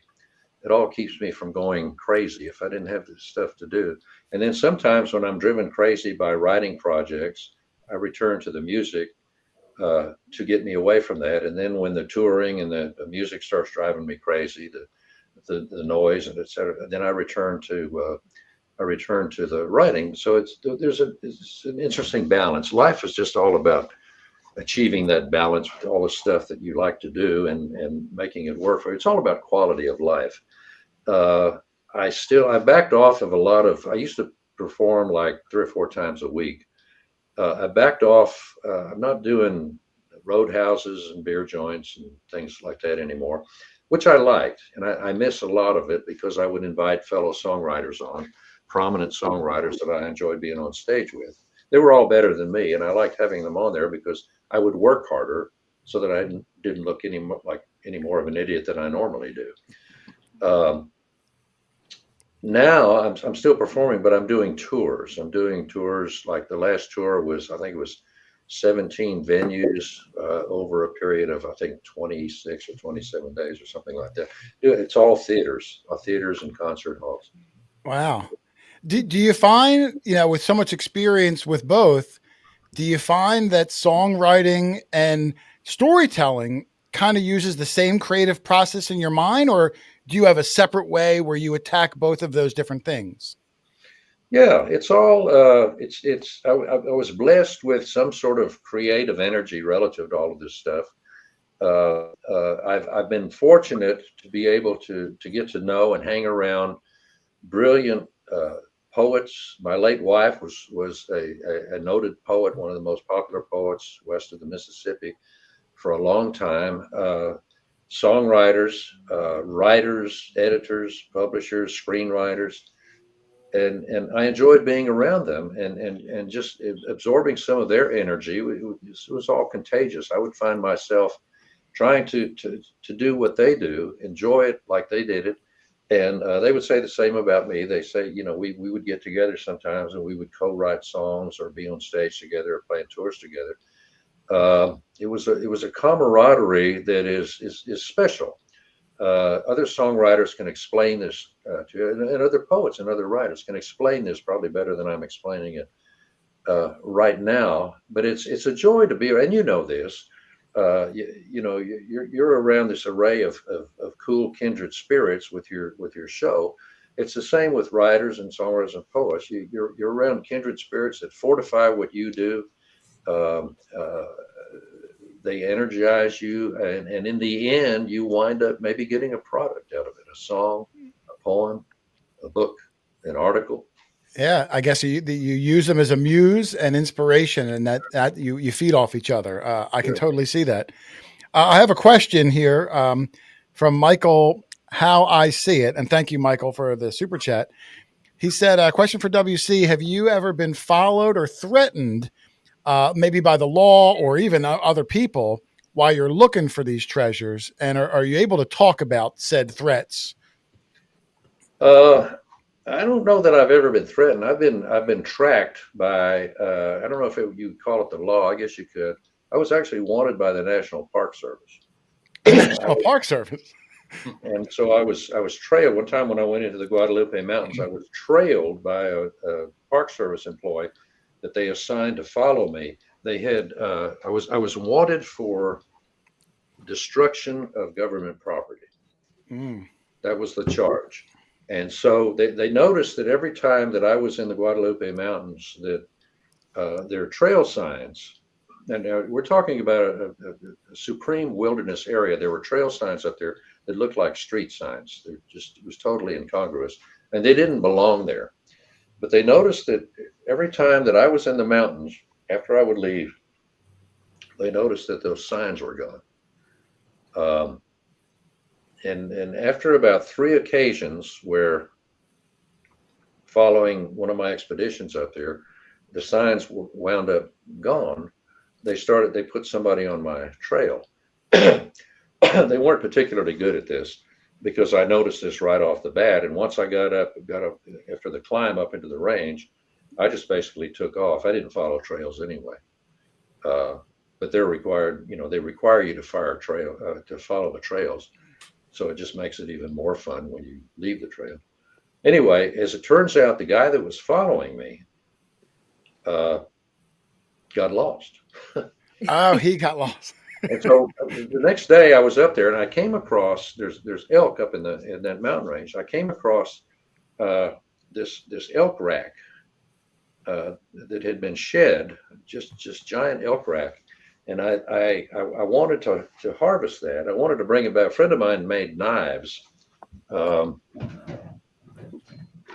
Just don't hold up any guns, WC. We got kicked off once for guns. No guns. Those knives. Oh, it's nice. Had a deer antler handle. Antler that I brought back. I brought the antlers back and I put them in my truck. And I decided while I was down from the mountain, it takes a full day to get down. I decided to walk over to the Park Visitor Center, the headquarters, mostly just to annoy them. And so when I walked in, it was basically a gathering of the park superintendent, 2 rangers, and 2 maintenance men. And when I walked in, we went total silence. And the park superintendent, who didn't like me anyway, he said, "What are you doing here?" And I said, "It's a visitor center, isn't it?" He said, "Yes." I said, "I'm visiting." And You're flaunting. He said, "Where's Lewis?" Lewis was the name of the ranger that followed me. And I said, "I noticed Lewis was following me, but I didn't see him after I got up to the top." And they said, "Well, he's been gone for 2 days and he's not checking in with us." He had a walkie-talkie. Turns out Lewis didn't know how to use the walkie-talkie, or whatever you call those things these days.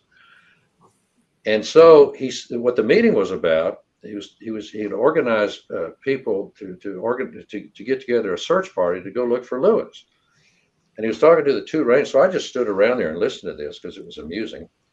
And he wanted the 2 rangers to go look for Lewis. And the rangers said, "Well, we've never been up there in the high country. We don't know anything about it." And he said, "Well, who knows the high country?" And they said, "Well, the maintenance men do. They go up and they take care of the trails all the time." And the superintendent says, "We can't have maintenance men running a rescue operation. It has to be rangers and stuff like that." And so they were stymied, and they said, "Other than maintenance men, who knows that area?" And so the rangers said, "Well, Jameson knows it better than anybody." Yeah, now you're a guide.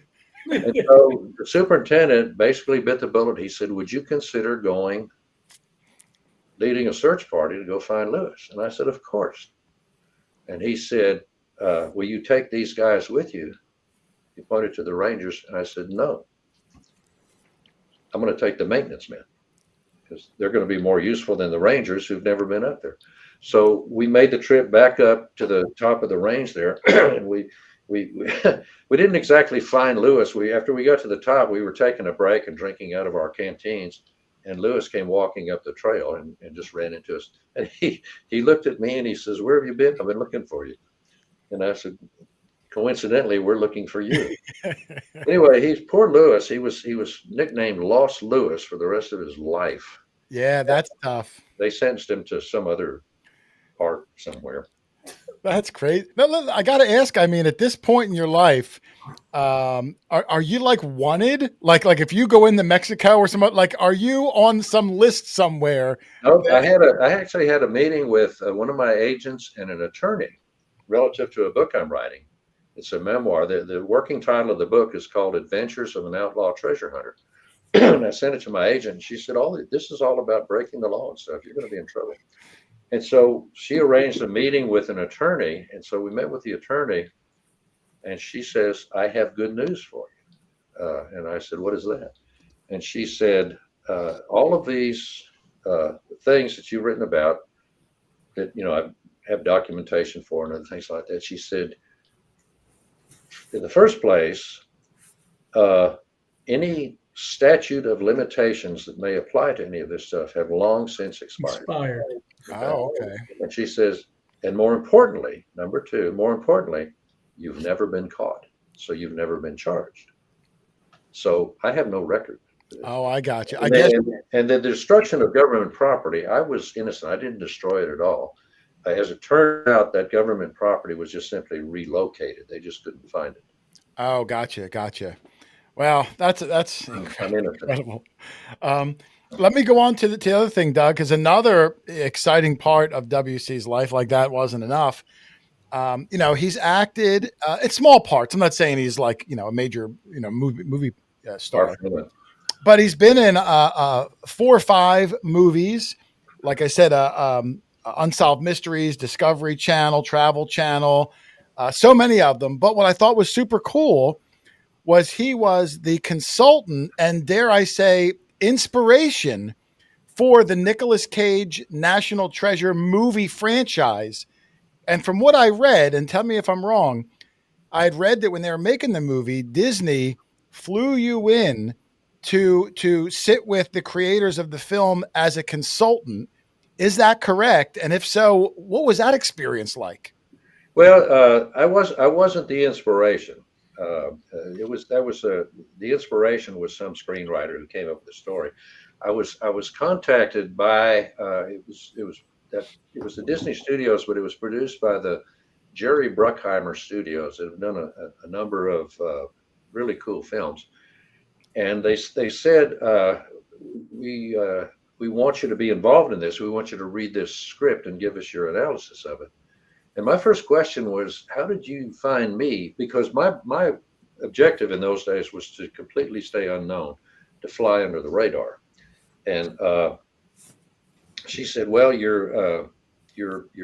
we contacted some of your peers, and they said you were the guy to talk to." And I said, "Well, I don't really think." And then she said, "We also have your FBI file here." And I said, "I don't have an FBI file." And she says, "Yes, you do." And she gave me, it was like a 27-digit internet code to get into it. And it turned out it was related to that national park thing. Okay. The alleged destruction of government property. Whoops.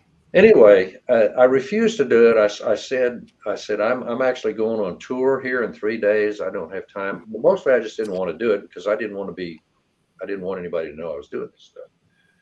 But she was a real charming, and I could tell by talking with her. This was an assistant producer. I could tell by talking with her on the phone that she was very attractive. And she said, "Where do you live?" And at the time I was living in Woodland Park, Colorado. And she said, "What's the nearest airport?" And I said it was Colorado Springs, down off the mountain. And I could hear a computer clicking in the background. And she said, "We can be there at 9:00 in the morning at your house." Wow. And we being her and a sound man and somebody else, a lighting person or something. Anyway, I basically said, okay. And so 9:00, there was a knock on the door, and there they were.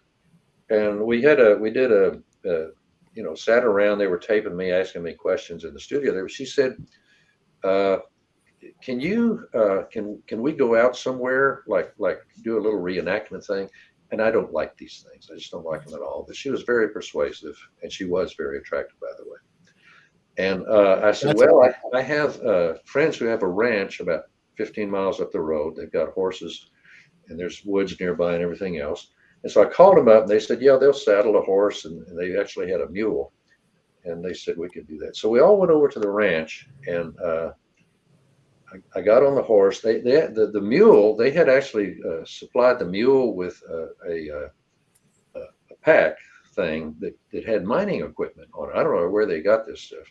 So we had a horse and we had a mule that looked like a prospector's mule. So we went out there, and I was talking. They said, "We want you to get on the horse and ride, and do stuff like you're searching for things." And I said, "Disney Studios, they're an equal opportunity employer, aren't they?" And they said, "Yeah." And I said, "My wife is one of the best horsewomen in the West. Why don't we put her on the horse?" Plus, she was way more attractive than I was. I believe it. Everybody is. And I said, "I'll just pull that stupid mule." And so they said, "What a great idea." So my wife is in that little thing that they filmed.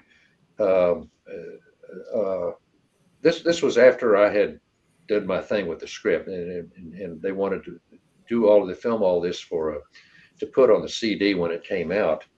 And so when the CD came out, they have these things on the CD that are called what, extra features or. Yeah, I think it's the DVD, not the CD, but yeah, the DVD. DVD, I'm sorry. Special features or something like that. Well, they have this interview and this little silly reenactment with my wife and I there, and plus they also tracked me down. I had some gigs in outside of Vegas somewhere, and they tracked me down there and did some more interviews. We went out into the desert outside of Vegas. We did some more interviews. Anyway, these appeared on the DVD. Along with they interviewed me as a land-based treasure hunter, but also the Mill Fisher family. You know who they are, right? Absolutely. Who did the shallow water recovery off of Key West. They were part of this whole thing too. And I watched it. It turned out okay. They had some success with the movie to #1, by the way. And in my analysis of the script, they didn't follow a single suggestion I made. Yeah, they really Hollywooded it up. I mean, it was an exciting, fun movie, but I'm sure that you have to very loosely base it on what you said. I said, this doesn't really happen, but this it's actually kind of a fun script. Plus, I like Nicolas Cage. I do too. So I was happy to be involved. In the end, nobody got hurt. That's true. And I saw that one of the movies that you were, I'm going to say an extra in, because I don't know if you had any speaking roles, but you were in Clint Eastwood's Hang 'em High, which is that's like one of the top movies ever. And I asked you before the show if you were fortunate enough to meet Clint, and unfortunately you weren't, but you had an awesome story of how you got involved in that movie. My dad raised horses, and he and another guy trained horses to do Hollywood tricks, fall down and stuff like that. And so the horses that he used in the movie were leased from my dad. And part of the movie, little parts of the movie were filmed on my dad's ranch and nearby. Like the hanging scene is actually not far from where my dad's ranch is. It was over about maybe 20 miles. It was right on the banks of the Rio Grande. But my job was to get up every morning and make sure the horses were taken care of, fed, curried, and stuff like that. And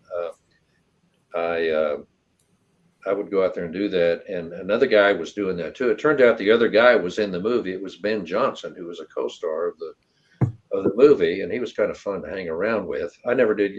Clint Eastwood was never at that particular location. But they were doing a scene, and this wasn't there. This was some other location. We had to truck the horses somewhere. And there was a scene. It was basically a mob on horseback that was given orders to go do something and ride off. And they needed an extra warm body, an ugly person on horseback. And so I got on one of the horses in the clothes I wore looked pretty much period anyway, because they were dated and dirty and ragged and everything else. So I had maybe a total of, I don't know, I'm going to guess 5 seconds of screen time, but you'd have to look hard to find me because I was among what, 15 or 20 other guys. That's still pretty cool. I mean, that's an iconic movie. Maybe even won an Oscar or something. I don't even know, but what an amazing part of those early Clint Eastwood westerns. I'm going to get ready to slowly wrap this up. I want to open it up to any questions in the chat for WC. I mean, the guy's done a little bit of everything. So please put your questions in now. I'm going to put up a shot again of just some of his books to just refresh everybody. There was a question I saw earlier, and I'm going to paraphrase it because I don't remember exactly how it was worded. Did you do any sort of research on Jimmy Hoffa? Around here, like that's like one of those crazy stories that everyone has a conspiracy on where Jimmy Hoffa is. Have you ever dove into that at all? Never did. No, Jimmy Hoffa never actually interested me. Really? Not at all? No. The whole mob tie and all that stuff? Okay. No, I enjoyed The Godfather and, related stuff. I was a little bit leery about that whole. It was pretty clear to me, just based on what I read. I say clear. I deduced that they just offed Hoffa, and I think the story going on right now is that they buried him under tons of concrete somewhere. That's one of the rumors. Yeah. Yeah, and I kind of believe that. I'm not sure that any search for Hoffa is going to turn up anything. And who was that goofy news guy that was going to find him in some Geraldo? That was it. Yeah. Yeah. Geraldo. A wasted 2-hour TV show. And I didn't want anything like that to happen to me. Yeah. Remember, it was like the Al Capone's vault too, Doug. Remember, Another dead end. Here's another question. Our friend Chris Heimsoth. Have you ever looked into the Yamashita's WW2 World War II gold in the Philippines? I had heard rumors of that story. Granted, it's on the other side of the world, but have you ever that interest you at all? It does interest me. It's a good story, and there's a good chance that there is just millions and millions and millions of dollars worth of treasure there if it has not been found and simply removed, recovered. There were during the time I was learning about this, I also was learning about other people far more intelligent and professional than I was that were actually looking for that. And I didn't feel like I had anything to offer that search, and nobody invited me to be part of it. So I basically kind of stood in the background, waited to see what would happen with that. Fair enough. Here we go. We got one from our friend Larry, 5 Mile Relic Hunter. Any research on Jesse James buried treasures? I'm sure you've probably covered him in some of your books because you have a lot of Western, historical figures. Anything with Jesse James? Yeah, in that treasure hunter book, there is. We were in search of a cache that James had allegedly hidden in a cave in the Oklahoma Ozarks, and we didn't find it, but there was a very interesting, scary adventure related to our search for that. We got shot at, and we got to shoot back. Nobody got hurt, as far as I know. So he claims. And then in another one of my books, I think it was maybe Buried Treasures of, I think it was Arkansas or something like that.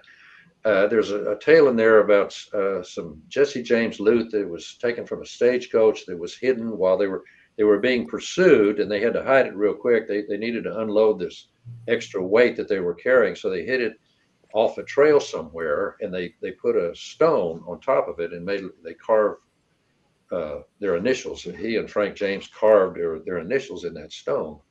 We found the stone. Wow. Unfortunately, the stone was in somebody's garage. Oh. The guy that owned the stone had actually found it along the trail, and he thought that was cool, and he took it home. He'd had it for 30 years before we found him, but he had no idea where he had found it along that trail. Wow. Seems like you'd be a great consultant for the Expedition Unknown show with Josh Gates. They're always exploring these things. And I mean, a lot of this information is still on the top of your head, even though you may have written about it 20, 30 years ago. I was approached by Expedition Unknown some years ago. I was on the road and they called me. I don't know how they got my phone number, but I learned from my co-investigator that if you have connections, you can get anybody's phone number, even yours. I got your phone number. I just didn't call you. I emailed you.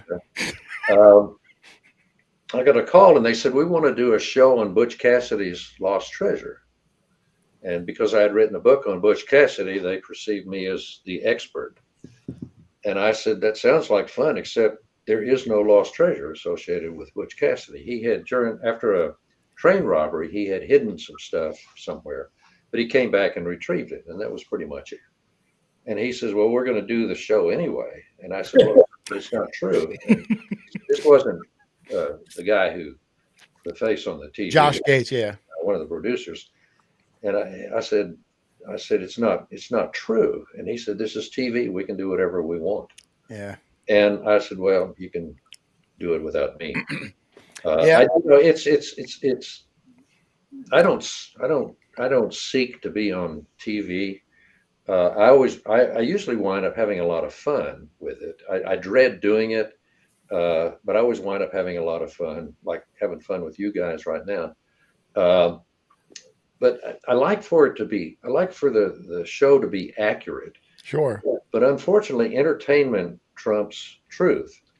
And I had a discussion with one of my producers a few months ago. I said, I'm more interested in the truth. If you do it right, the truth is more exciting than the crap you're doing.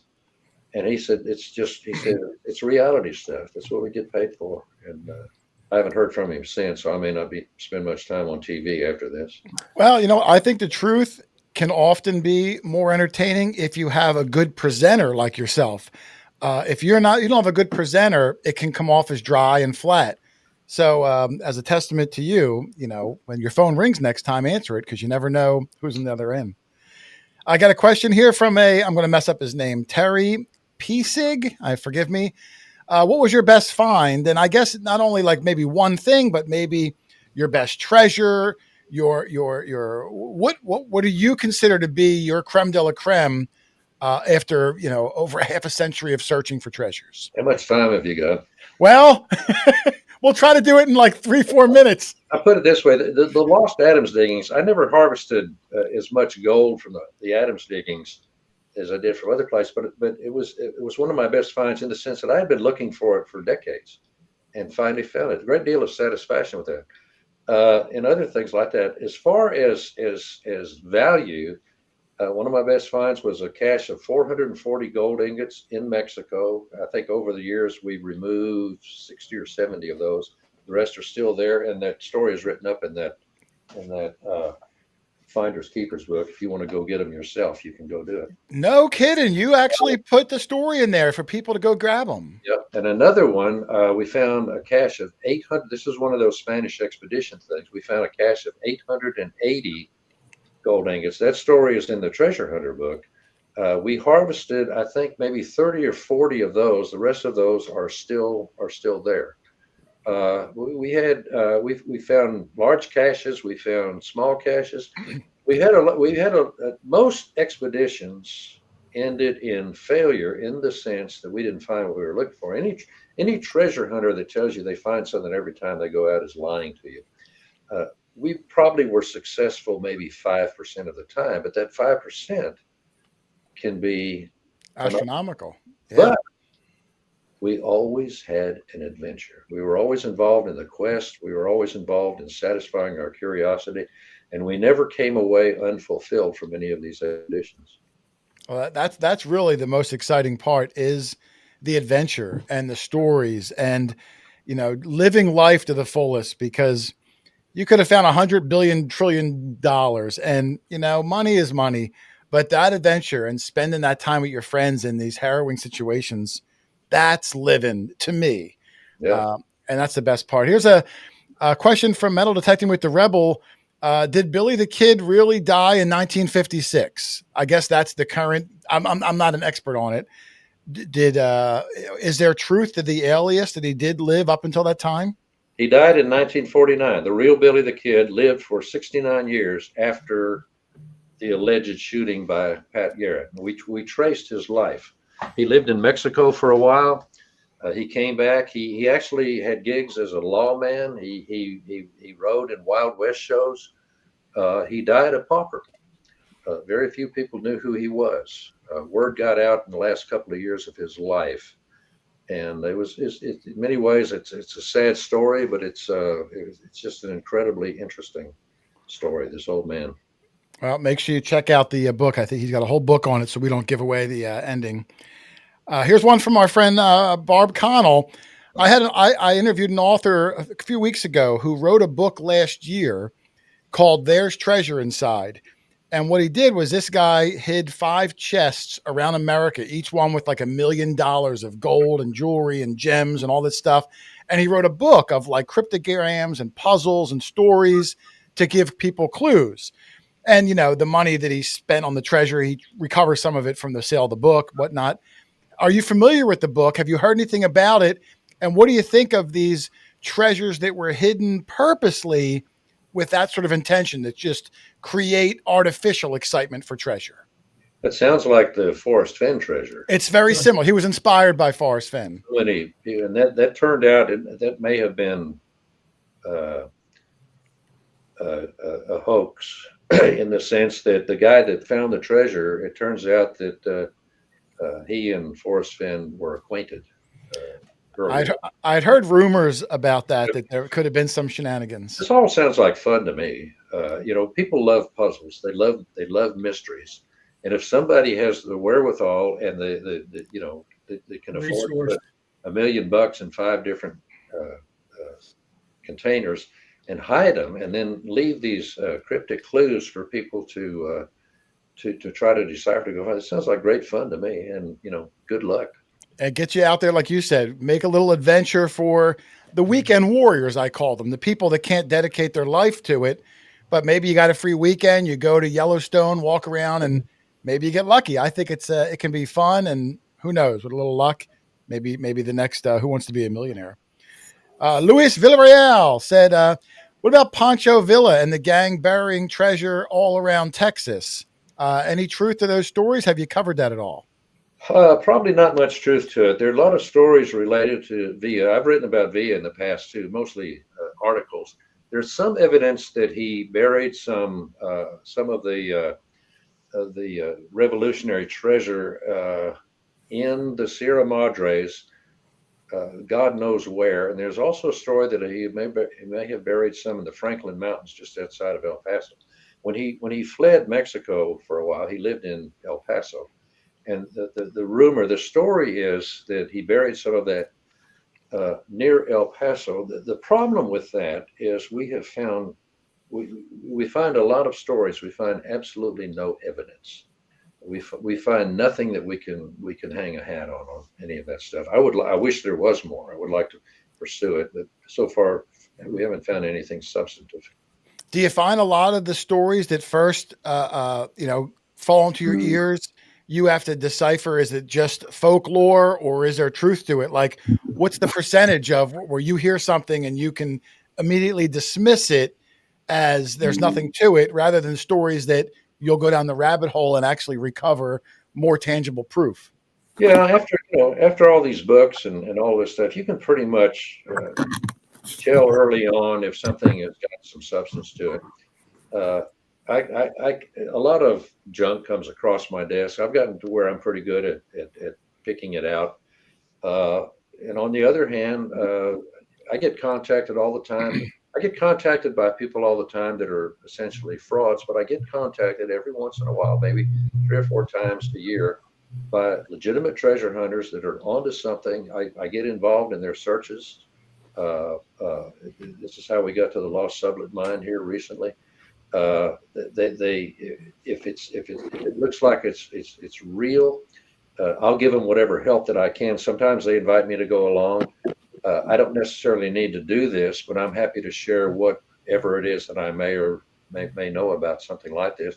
And essentially, I serve as a cheerleader, cheering them on and wishing them success. And occasionally they get lucky; they have the success. And occasionally they send me an honorarium. Last question I'm going to do, and then we're going to get ready to wind it down. Audrey Girlinghouse, any good theories about who DB is? DB Cooper, and that's a big one. Have you done anything on that? Any research whatsoever? Oh, I've always wanted to. There's so many claims I watched a TV special not long ago about some guy that it looked like they had some pretty good evidence that he may have been DB Cooper, and he refused to talk to him. That may have been his act or anything, but whoever produced that show looked like they did a lot of their homework.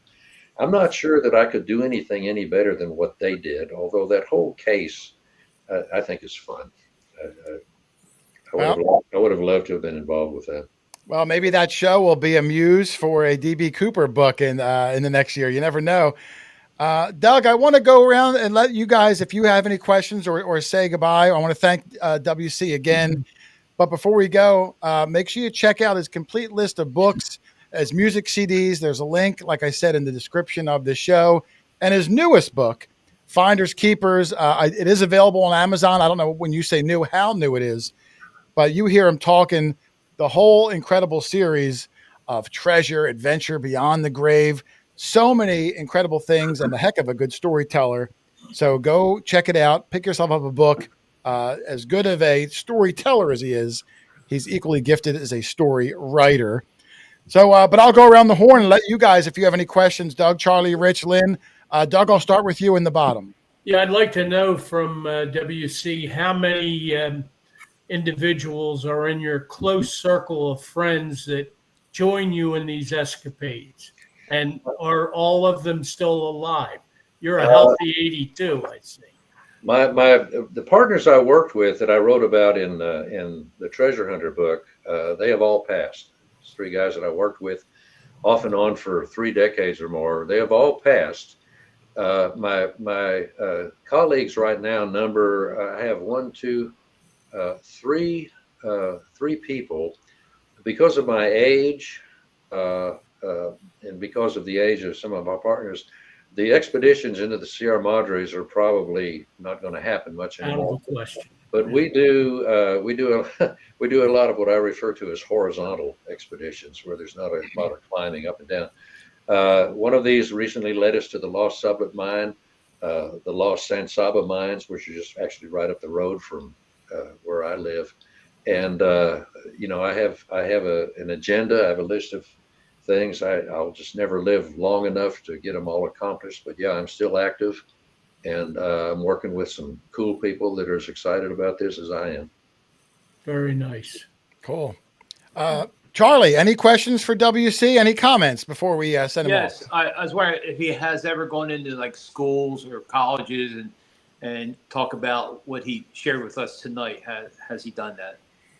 All the time. I speak. I get invited to speak at libraries, colleges, universities, corporate banquets. I have no secrets anymore. At my age, there's no sense in me trying to fly under the radar anymore with all of the exposure. And again, I've had my successes. I've had my fun. As I said before, I don't have any secrets. I'm happy to share what I know. And I like to think that I serve to excite and encourage other people to get involved in the quest, get involved. Well, I'm very glad to hear that, because that's what we must do. We must share things like what you do to the younger groups, right? Younger kids. So thank you. Great job. Lynn, anything for WC? Yeah. I wondered how you hear about most of these treasures. People probably contact you where you have to decide whether they're legitimate or not.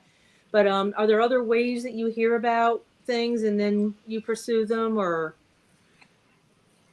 Yeah, I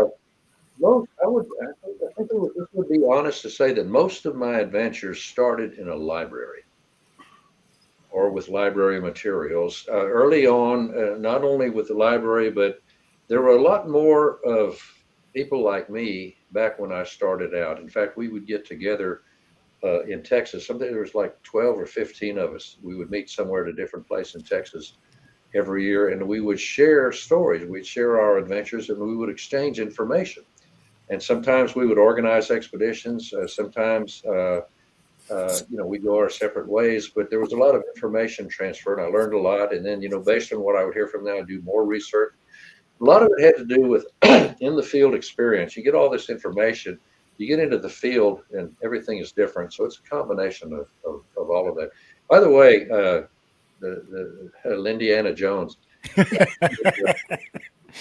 a good friend of mine is coming to visit next week. His name is Max McCoy. You may not recognize that name, but Max McCoy wrote the Indiana Jones books for Lucas and Spielberg. Oh, Oh, He's worked a lot with Lucas and Spielberg, and every time we get together, our basic goal is to stir up, create some kind of mischief. the great question, Lynn. And Rich, I'll give you the last one. Anything for WC? I don't know that I have any questions. I do think the Amelia Earhart stuff you were talking about is very interesting because I remember I've followed her my whole life, always been interested in it, and I remember seeing a lot of that stuff as theories in different documentaries that you spoke of. But other than that, it was just really, really nice to meet you, and I want to read that book for sure. Thank you. Yeah, check out the book. I think you'll find it exciting. And if you have questions, feel free to contact me. Yeah, cool. WC, in the chat, I'm getting so many people that say you have to have him back on, have you back on again. And listen, I say this to all the guests, but with you, I really mean it. You've been incredible, incredible. I love a good communicator. I love a storyteller. He's got never-ending stories, and he knows how to deliver them in a way that just makes you sit on the edge of your seat. And I'm sure we barely scratched the surface. So I might ask you to come back on again. I'm going to get a couple of your books myself so I have a little more in-depth context. And I saw a lot of people throughout the show are buying them, regional ones, your ones on the Beyond the Grave series. Incredible career he's had so far. And thank you very much for coming on. And I really will be asking you to come on again. I thought you were an amazing storyteller, amazing person. Could I say something there, Jay? Yes, you may. Yes, you may. I'm surprised WC didn't take umbrage with you saying he sounded like Johnny Cash. Is that not a good thing? That's what I thought. Well, you should have said he sounded more like Don Williams, who I don't know who that is. Much better. One of my favorites. Yeah, thank you. yeah. That's a great compliment. And thank you for inviting me. You guys are kind of cool. I'll do this anytime. Well, thank you very much. And again, I appreciate your time. You have a wonderful rest of your evening, and I will follow up with you in a few weeks and maybe have another invite back on. Thank you. Everybody, WC Jameson, thank you very much, my friend. You have a good night. Thank you. Good night. Good night. Wow, Doug, what do you think? I got to move over here because I need to be on the left. I have OCD. That was amazing. What an incredible figure. Like I said, just reading about him, seeing all the things he does. I've seen some other little pieces of interviews. I knew he was a good storyteller. And I was really looking forward to him coming on. I'm shocked he hasn't had more movies made about his books. Well, he said he's got some in the works. In the works, yeah. Yeah, we've done some of that. You know how you work with these Hollywood and TV people, and it gets so far. Sometimes they fall apart. We've had our own things with that. Yeah. But incredible. There's questions in there. How do you get a book of his? I have a link to his Amazon a bookseller page in the description, or you can just go to Amazon and look him up. WC Jameson. His books will come up again. His newest one was, I'll bring a picture of it back up again. Well, if I have the right. You can look him up on Google. There's nice background information on him. Yeah, this is his newest book, The Finders Keepers Rule, and he talked about it throughout the show a little bit.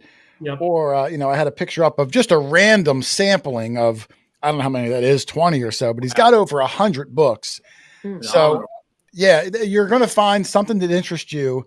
And if his books are written, anywhere near the way he talks, you're going to enjoy it and pick up another one and another one. So, go check him out. You guys are not going to regret it. Yeah, he doesn't have a voice that you get tired of. He's very good.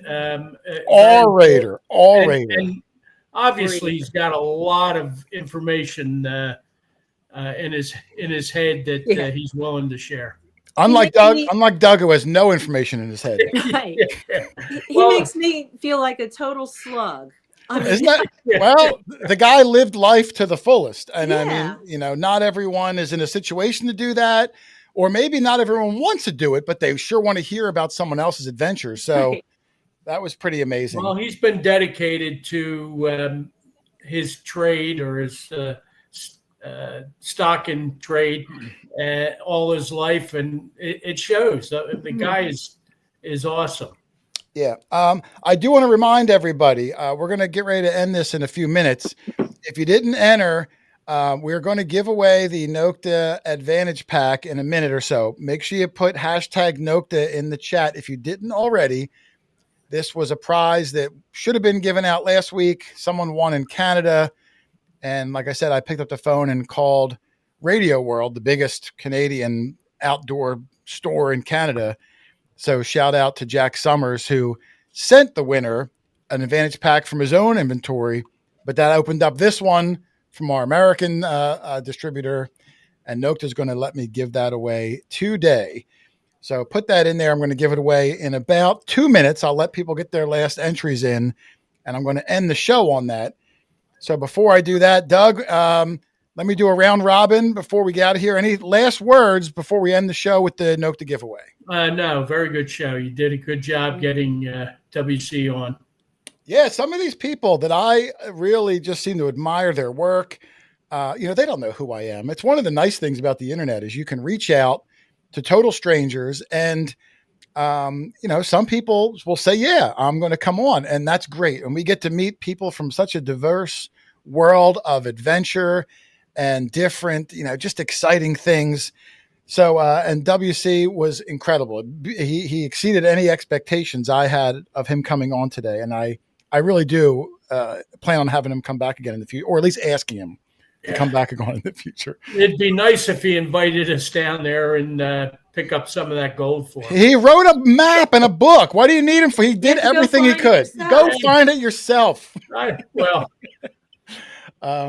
Charlie, any last minute things? I saw you joined late. We didn't really get to say hello to you, but when you popped in, we brought you right in. Yeah, you said I'm going away Saturday. Was tonight? Saturday, I'm going away. But it was intriguing, and he shared a lot of stuff with us tonight. I thought it was kind of funny about their park ranger getting lost. It's like, I bet his the guy that's trailing him, he needs to find. Yeah, I bet his stories are never ending. I mean, 60, 70, whatever it was, years, I guess 70 years of some of these adventures. And he probably forgot more crazy stories than he can remember. Yeah. I wonder if he kept a journal over the years of different, he wrote books. He wrote books, but that's his journal, right? Yeah. Well, you know what? When we have him come back on, we'll start. Now that everyone knows him, we'll have a better idea of questions. Yeah. But I was really happy with the whole thing. Rich, any final words before we go? Same thing. That was really great. We could have him. We could ask him question after question after question, and every topic, every conspiracy on all of these treasures or lost people that we've ever heard about. And so it was just super interesting. Yeah, I threw Amelia Earhart's name in there specifically for you, and I saw your eyes, because Rich always looks like he's half asleep.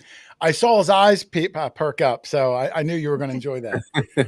and he told I thought I was going to get like a little blur, but sounds like he tracked her all the way down where she lived in New Jersey. Probably knows where her alias name was. Like, that's pretty darn incredible.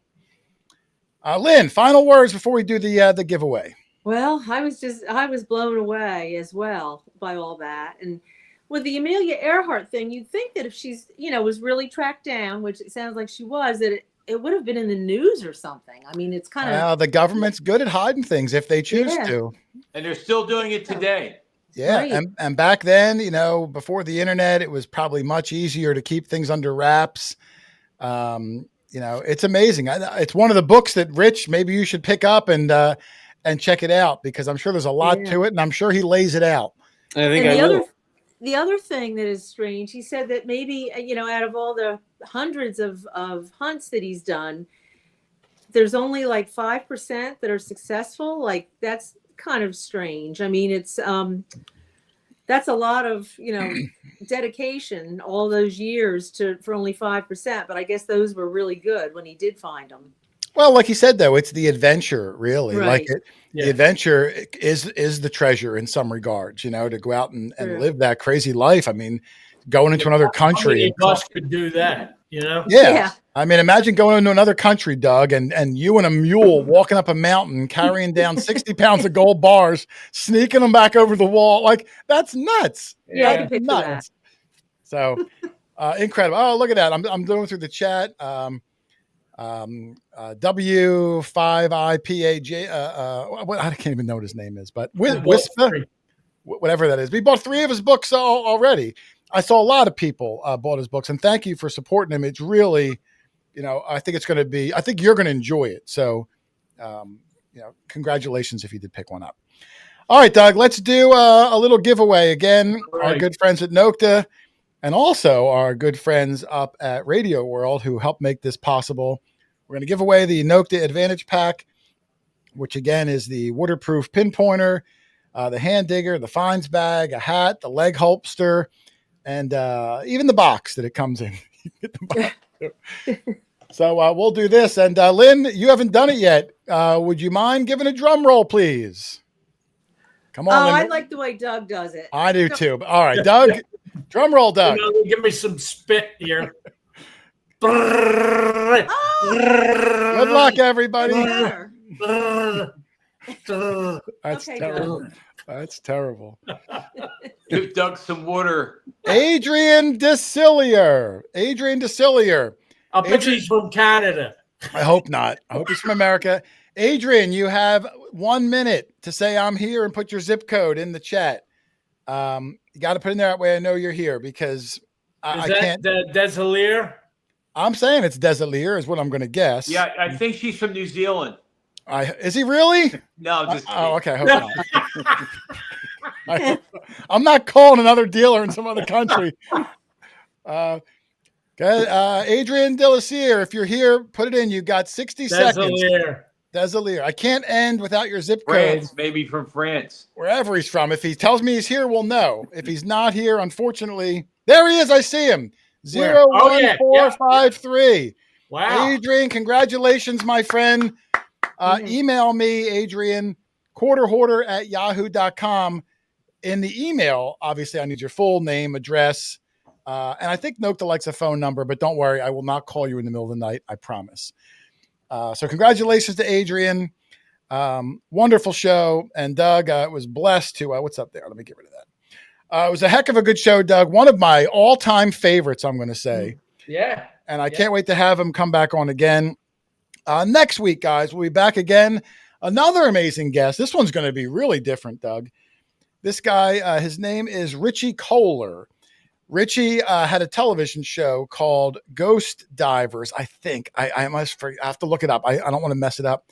This guy has dove the Titanic, the Lusitania, the USS Monitor, some of the most famous shipwrecks in the world.